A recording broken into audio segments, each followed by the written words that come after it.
All right, let's talk about something we all deal with, technical debt. What if that stuff you're putting off isn't just, an annoyance? What if it's literally costing you millions of dollars? Well, today we're going to break down a really cool case study. It's about how one company took this dreaded migration, moving from Salesforce's old metadata format to the new source format, and turned it into this huge win for productivity. So let's dive right in. Does that sound familiar? I bet it does. This was the exact thought of an IT director right at the start of this story. And it's a classic problem, right? Your system is slow, it's clunky, but the sheer fear of a huge disruptive migration just paralyzes you. It feels way safer to just stick with the devil you know. But what if that devil is quietly siphoning a fortune out of your budget? So to get past that fear, the very first step was answering a simple but really powerful question. How much is doing nothing actually costing us? And this wasn't about vague feelings or frustrations. Nope. This was about putting a hard dollar amount on all that daily friction that an outdated system causes. And this is where it gets really interesting, because it's all the little things that add up to big, scary numbers. So look at commit overhead, 75 grand a year. And you know what that is? It's just developers wasting time manually digging through hundreds of files to find the one or two things they actually changed. Then you've got merge conflicts, another almost 40,000 bucks, just gone, wasted on untangling messy code because of the old format. And it doesn't stop there. You start adding in deployment delays, features you literally can't even use, and the cost of replacing developers who just get fed up and leave. Yeah, the picture gets pretty clear pretty fast. And there it is, the grand total. Almost $250,000 every single year. This wasn't some one-time hit. This was like a subscription fee the company was paying for being inefficient. It was an annual tax for kicking the can down the road. You can bet that seeing this number changed the entire conversation. That was the IT director's reaction. I mean, can you blame him? The financial case was suddenly staring them right in the face. It was undeniable. But even with those numbers, there was still one massive barrier left. Just the raw fear of the migration process itself. That what if it all goes wrong feeling? Okay, so the next chapter in this whole journey was about tackling those fears head-on. It was really time to separate the myths that were keeping them stuck from the actual reality of what a well-managed migration looks like. This is the big one, isn't it? It's the number one fear for pretty much everyone. The idea that you have to hit pause, a full-stop development freeze, for like half a year. That's just a non-starter for any business that wants to stay competitive. It feels like you'd just be handing your competition a massive advantage. But the reality? It was something else entirely. The fear was this massive 6 to 12-month project that would bring everything to a grinding halt. The reality was a 2 to 3 week process. And the best part? It runs in parallel with all the ongoing work. Let me say that again. No development freeze was required. This wasn't some wild experiment. It was a solved problem with a proven playbook. And here's the second biggest fear. You've got developers who have poured weeks, maybe months of their lives into user stories. The absolute last thing you want to do is tell them, hey, all that work, it's gone. Got to redo it. Talk about a morale killer. The solution here was super methodical, not chaotic at all.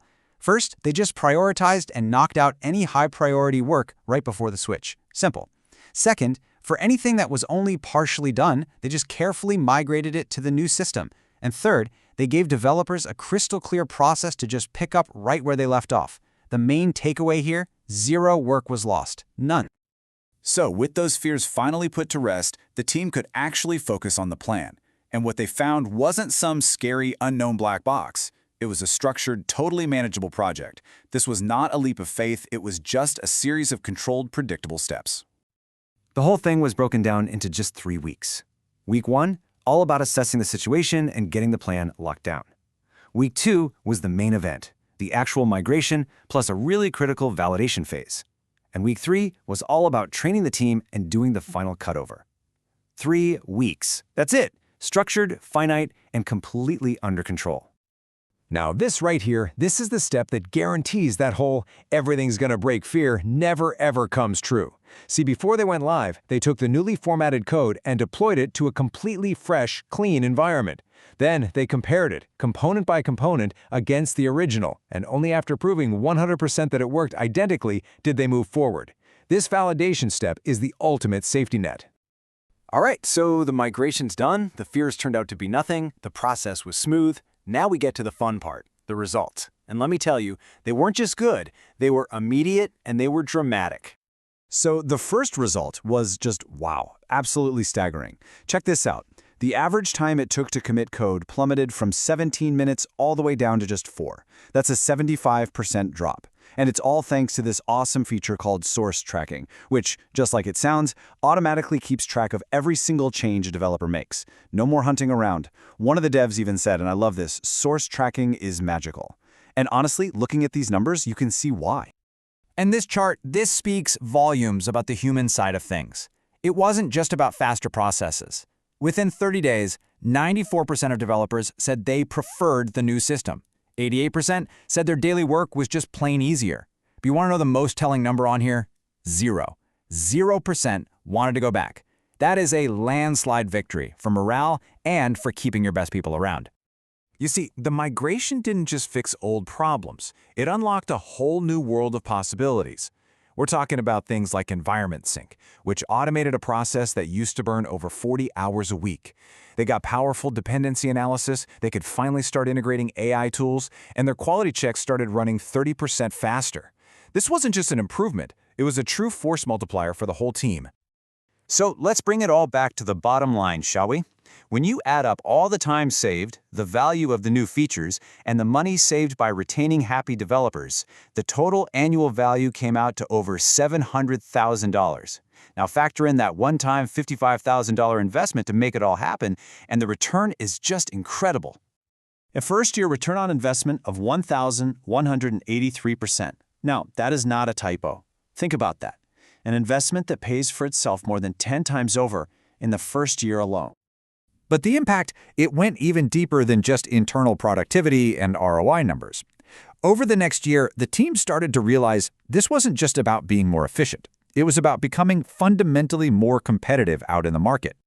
This final quote from that same IT director really puts the whole thing in perspective. While his competitors were still stuck dealing with all that daily friction from the old system, his team was now deploying faster, they were innovating with AI, and they were attracting better talent. They had built a competitive moat, a real structural advantage baked right into their infrastructure. And that brings us right to our final question, the one I want to leave with you.